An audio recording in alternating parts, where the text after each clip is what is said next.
Chers amis Gilets jaunes, bonjour et réjouissons-nous. Enfin, le premier député courageux, Franck Marlin, député Les Républicains de l'Essonne, a activé l'article 68 pour commencer la destitution de M. Macron Emmanuel, président de la République française. Donc en vertu de l'article 68 de la Constitution, seuls les sénateurs et les députés ont la possibilité de destituer notre président. Alors je fais un petit coucou à Geneviève Lévy qui est Les Républicains elle aussi, et qui m'avait dit le 4 décembre, m'avait dit qu'elle n'avait pas été élue pour destituer son président. C'est-à-dire qu'elle veut faire à moitié son travail de mandataire, alors je lui demande soit de démissionner, ou soit d'activer l'article 68, parce qu'il faudrait peut-être qu'elle se réveille maintenant, à moins qu'elle soit un peu trop fluorée.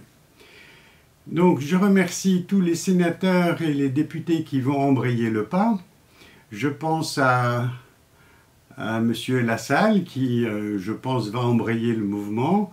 Je pense à celui qui a été exclu de La République En Marche, qui lui aussi va certainement activer l'article 68, et que la petite soixantaine qu'il faut pour entamer cette procédure aboutisse enfin.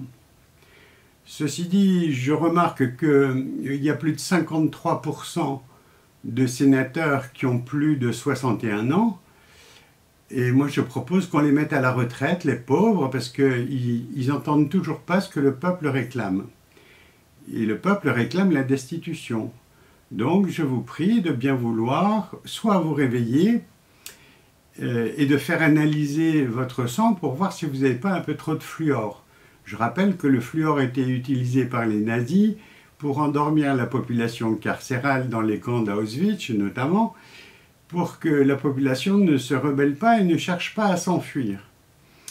Donc il n'y avait pas d'évasion, mais on comprend que c'est le fluor qui était à l'origine de ces troubles, et le Prozac contient principalement du fluor, ce qui permet d'avoir un effet dévastateur sur les neurones.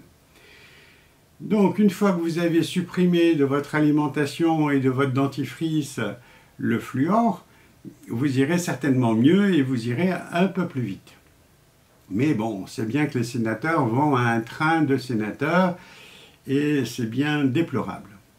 Mais enfin, pensez que le peuple a peut-être envie que vous dégagiez, passé 60 ans, vous feriez mieux, si vous n'avez pas la sagesse de comprendre rapidement les choses, vous feriez mieux de déguerpir et de démissionner de votre poste. Ceci dit, je souhaite que les policiers comprennent que maintenant, le processus est en marche. Que les 25 millions d'heures supplémentaires qui n'ont pas été payées ne vont faire qu'augmenter dans le temps. Alors je vous invite à oublier votre matraque, votre arme de service et votre bombe lacrymogène dans votre placard avant d'aller sur les lieux d'intervention où vos chefs vous demandent d'intervenir. Alors pour ceux qui ne souffrent pas de burn-out ou de grande fatigue de ces heures supplémentaires qui ne sont pas payées, eh bien je vous conseille donc de venir avec un gilet jaune ou un brassard jaune en marquant police dessus, ce sera plus rigolo. Je vous remercie d'avance, messieurs les policiers, parce que vous avez vu que je suis gilet bleu et gilet jaune. Donc je souhaite la mort de personne, il y a eu 10 morts, mais bon, enfin, le gouvernement estime que c'est pertes non négligeables. Alors il y a un motard de la police nationale qui a dit « Oui, il y a eu 9 morts, vous ne trouvez pas que ça suffit, il faudrait peut-être voir à arrêter ». Alors moi je lui ai répondu « Dites-moi où vous mettez les 500 morts, les SDF de l'hiver dernier, qui sont morts de froid. Dans quelle colonne vous les rangez? Vous les rangez dans les pertes et profits de ceux qui ne sont rien, d'après M. Macron ?» Donc voilà, le peuple n'est pas d'accord avec ce genre d'inaction. Les députés, les sénateurs, les premiers ministres, les ministres de l'Intérieur et nos maires et nos préfets qui n'ouvrent pas leur préfecture ou leurs mairies qui sont chauffées l'hiver quand il fait froid pour héberger ceux qui ne trouvent pas de logement d'urgence. Voilà, donc si personne ne fait son travail dans notre pays, il ne faut pas s'étonner que la révolte gronde. Voilà, donc merci monsieur le député Franck Marlin d'être rentré dans l'histoire en étant le premier.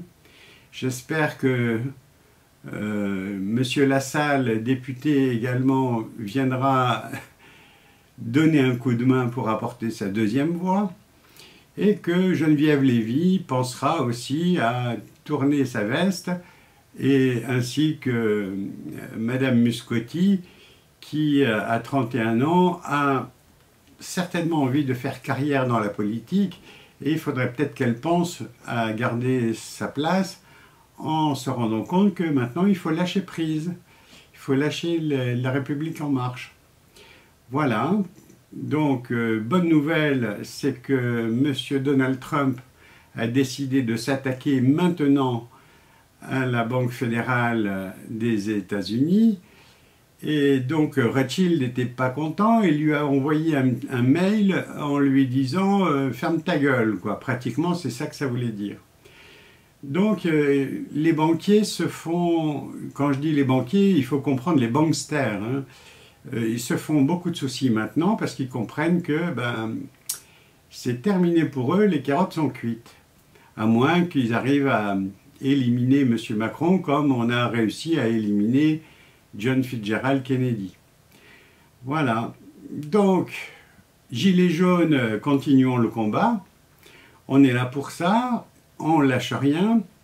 Et puis j'ai un petit mot à la maman qui fait son 12e jour de grève de la faim devant l'Assemblée nationale pour récupérer ses 2 enfants qui ont été confisqués par la DAS, enfin par les bons soins de notre plutocratie qui préfère mettre hors de l'amour parental des enfants qui ont été maltraités par leur père et non par leur mère. Voilà, donc j'ai un grand coup de chapeau à dire à cette femme. Sur ma page Facebook, je la soutiens et mes prières vont à elle.